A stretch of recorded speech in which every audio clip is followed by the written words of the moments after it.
Okay, I'm recording this little short at 7:43. What is it? Sunday? Saturday. Okay, Saturday, November 29th. Tiny, or Pamela Williams and Jacob Williams at 31. Oh, Lord. What's your address? Powhatan, next to Mr. Williams' house. Now, Mr. Williams, you said Mr. Williams lived next door. Mr. Williams died. I keep saying Mr. Williams' little white truck. So you're at 3107? No, you can't be at 3107. I don't remember your address, but right there at Powhatan and Hannah. East Powhatan and Hannah, or East Powhatan. Powhatan. Tiny. It took me a long time to figure it out that you might be involved when Nettie Henderson was sitting on your porch, Miss Nett. And I was like, well, wait a minute. Why is Miss Nett at her house all of a sudden? And then you used to come down to my house and sit with me, right? But when I came over to your house a couple of weeks ago and I asked your son for my food stamp letters, remember I told you the food stamp was telling me I had to have a physical address, and I told them that I got evicted from my childhood home at 6010 North 32nd Street. And you said, let them send it to my house. And that's when after I got those 3 cards that were reported stolen or lost, and I couldn't use my food stamps. And then I took you to the store and bought you maybe $30 worth of stuff to say thank you. I believe more mail came to your house. When I stopped by and asked for it, your son said that you weren't home. And I said, can you call her and ask her about my mail? He was standing at the doorknob and he was like, well, what did you do with her mail? You gave it to her sister. And you know your son don't lie, but you made him lie. And he opened the door and she said, no, ma'am, none came. And I didn't say to him, I just heard you and your mama whole phone conversation.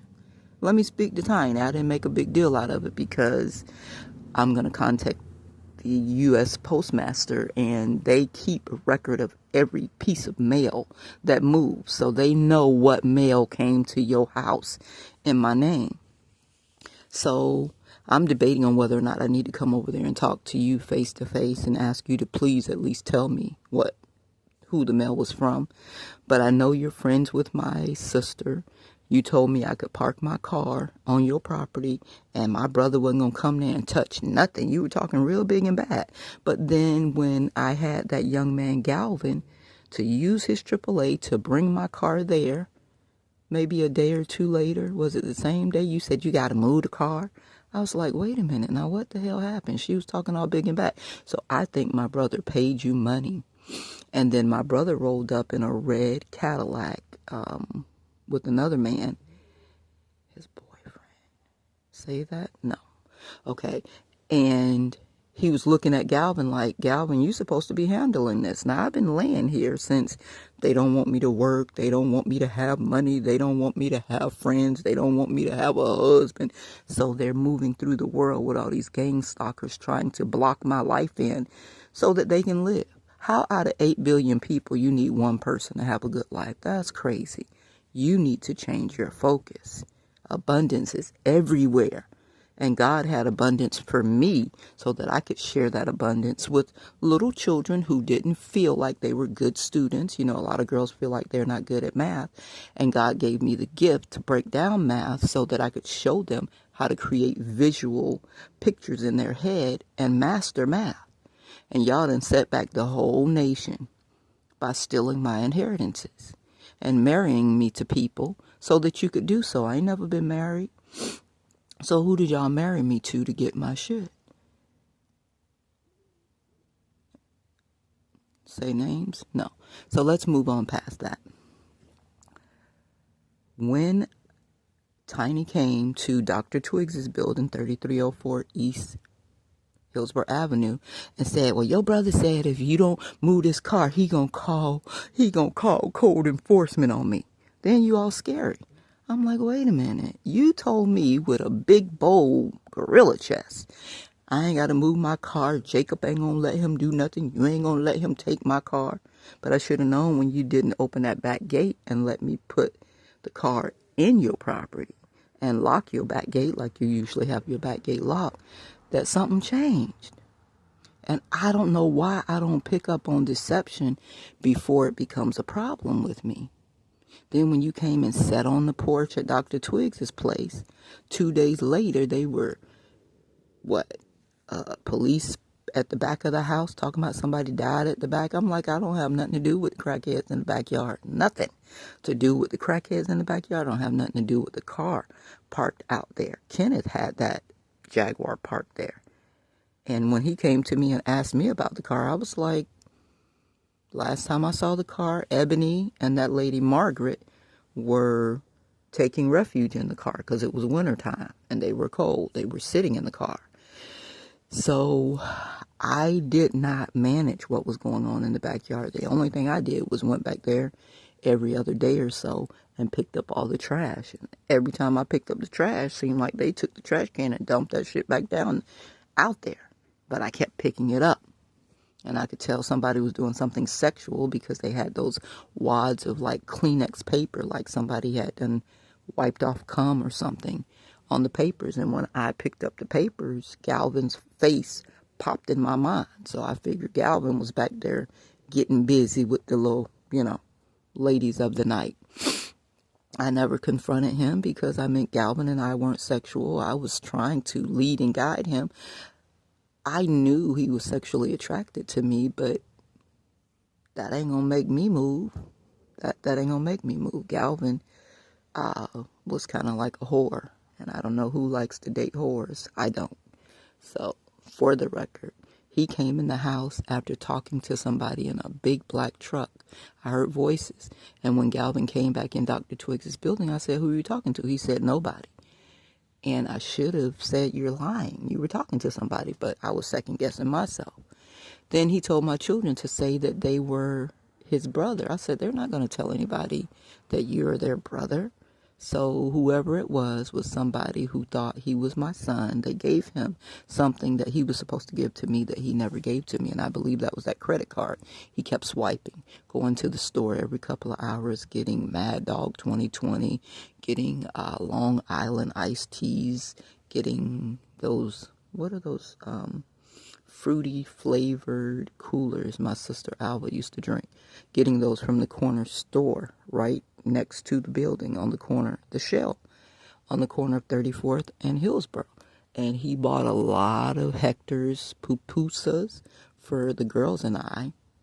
They started hurting my stomach, and I started wondering, is he paying these people to put poison in here? Or, when we first started eating the pupusas, my stomach didn't hurt, so he was the one bringing them and handing them to me. I started thinking he might be poisoning me, so we stopped eating the pupusas. And it's nothing against Hector's, because I don't think that Hector or his workers did it. I think it's something that Galvin was doing himself personally. That's just my personal opinion. Now, I said, just give me $10. Give me $10 a day. And he acted like he could never give me $10. So this now, we're talking about 2 years ago. And it's just coming to me. If he was going and working at Anaheim, right? Yeah, that's the car auction every day. Why was he having a hard time giving me $10 a day? When he was at the Good Samaritan Hostel Inn, he gave them $18, $17 a day plus tax. So that was almost double. So why can't you give me $10 a day? I can go to the grocery store, buy food for me to cook me and my children. When I asked him for money, he never had money. So that's another reason I think that card was intended for me.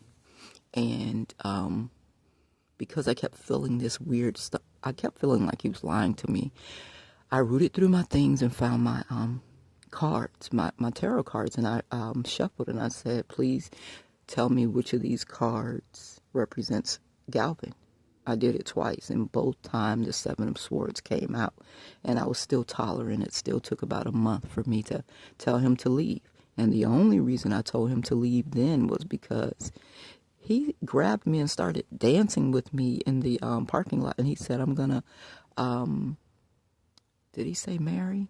I don't think he said marry. He said, I'm gonna have 3 babies with Angola. Now, Angola is 18 now. In February, she'll be 19. So she was 15 at the time, getting ready to turn 16. And I thought, wow, that's amazing. You can't look at people and ever tell their thoughts. Galvin was 30 at the time. And in many cultures, especially with the Islamic people, they say half your age plus 7 should be the age of your wife. So for Galvin, that would have been, he was 30, that's 15 plus 7, that would have been 22. My daughter was 15 at the time. So I was freaked out because I didn't think that he was looking at my daughter as like a mate. That blew my mind. No. Yeah.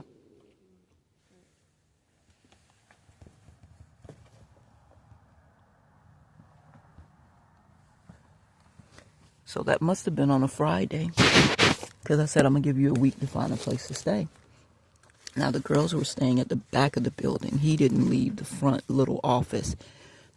That building was a doctor's office, so the front part was the waiting area with the little cut door. And I went around looking for him a place to stay. And New Beginning said all he needs is $100 deposit. He can stay here. We have, work trucks. We take him out for assignments. So I told him about that. He said no. I was going to pay the $100 because I kind of felt like he's so smart and intelligent, and he's going to get lost in life. He's going to end up, just messing over his life and kind of being like me, unkept, brilliant. Nobody can really see your brilliance because you ain't got teeth. Your hair is a mess. Your skin's starting to look weird. You're just unkept for years on years, right? And I was trying to save him, and I kept trying to get him to brush his teeth. He has beautiful teeth. First, he told me he was from Africa. Then he said Haiti. He and Melina, his girlfriend, they were, one was from Haiti, one is from Africa. So I think he was just lying. I don't know. He said that his mom got murdered by his dad or something. It was a pretty tragic story. And he was from California. He made 6 figures in California as a headhunter for some personnel firm. So I was looking at him thinking, okay, well, I got my number 2 man for SOS 5 STEMG Academy for my school. I didn't tell him that. So I was just watching how he moved. And I was not liking a couple of things that I saw. He's an alcoholic. Well, he drinks a lot of alcohol. He might not be an alcoholic. The reason I say that is because he had that stomach surgery. And with the stomach surgery, you can't really eat a lot. But if you fill your belly with liquids, you're less likely to break it open, right? Now, what he would get from Hector's is some kind of egg wrapped in a tortilla shell. I can't remember the name of it. Bolito, I think it's called. But he would order it like at 5:30 in the morning, because Hector's used to be open like 24/7. It's a food truck over on 30th and East Hillsborough, right across from the Church's Chicken. They reopened Church's Chicken. They had a fire there, so they redid it and reopened it. I'm going to check it out because the chicken, well, I'm not going to say that about her because she's a sweet person. Well, I'm going to say the one on 50th Street near 7th Avenue, they need to add a little more seasoning to their batter. Okay, but she's a sweet lady. She helped my girls and I one time when we really needed it. She showed us how to go to the back of the receipt and do the survey and get like a free 2-piece or something. We were doing bad and we needed food, and I was up in that corridor asking people to feed me and my children. And so for that, I'm really grateful to her. But the quality of the food is really going down. So I'm going to go tell her that, because I don't like to say things behind people's back. I'm going to go talk to the owner personally, because she's the one that helped me. She might not even know that the workers are half doing it, So I'll go speak with her personally and let her know to send in people once a month to grab some. Maybe I can be your secret shopper. so that you can see how they're putting people's boxes together if they feel like you ain't shit. Me and my children come in there, we got dog hair in our head, and we look like we might just be going through something. And, they might be like giving us the old chicken, because the last time we paid $5.99 on the day that you get the 8 pieces dark, $5.99, and then $5.99 for a box of French fries. But the French fries was like half the box. The chicken was so dry. I mean, you know how when it draws up, because it's old chicken, and it seemed like they gave us a box of like throwaway chicken. And I couldn't go back that day because my daughter was there like at 8 o'clock she caught the second to the last Columbus bus. So that would have been the 8 o'clock bus. So by the time she got back here, it was 9 or 10. There wasn't another bus to go up there, and they were closed as well. They closed at 9 o'clock. So she's like, well, you had to bring the chicken here to get a refund. I'm like, well, lady, we had to eat something. So we complained our way through that, and I took a picture of it. I had the picture, and she wouldn't give me a refund. I didn't make a big deal out of it because, well, it was a lady with colored hair, so that might not have been the owner, but I didn't make a big deal out of it. The other thing that happens is the gang stalkers that follow me, like my brother, like Galvin and them. I don't know if Galvin and them are still doing it. Seth Aaron was over here in this neighborhood. When was that? Wednesday, when the girl Abby went up to the church to get snack bags, and he was saying to her we could come stay at some apartment that he's managing. And should I say that?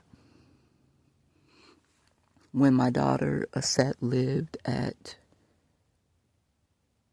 Good Samaritan, we opened a little store for her so that she would have pocket money while she was going to school, and to help us pay her $20 a day rent there.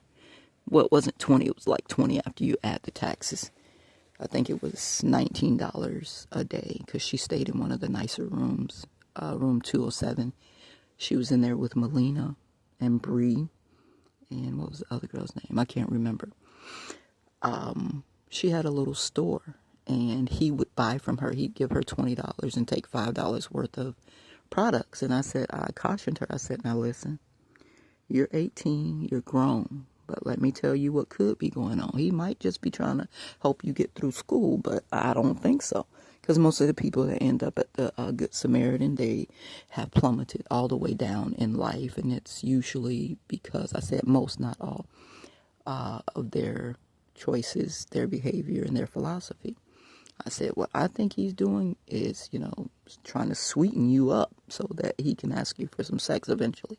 So after he got to about $100, maybe 5 20s, maybe 4 20s, they were standing talking, and he felt on her butt. And my daughter said that, she said, stop touching on me. And he said, hey, something like, well, I've been helping you, or something, to say that, it's your turn to return the favor, basically. I don't remember the exact words. And Melina was there. And I talked to Melina and Galvin about being a big sister to my daughter and helping her to make good choices. Melina didn't say anything. So I told my daughter, you have to be careful, because Melina might be tricking. Melina might be making money on the side, doing sexual things to help her along the way. Because we were both shocked that Melina didn't stand up for her and tell him, leave the girl alone. Let her finish school at least, at least make a joke out of it and say, hey, she's a student. She's going places. Leave her alone. Now, I don't know how old Seth Aaron is, but ever since I met him in 2022, he's had a gray, pepper, and black beard. A lot of people gray early, but it makes me think he's at least 30 years old, right?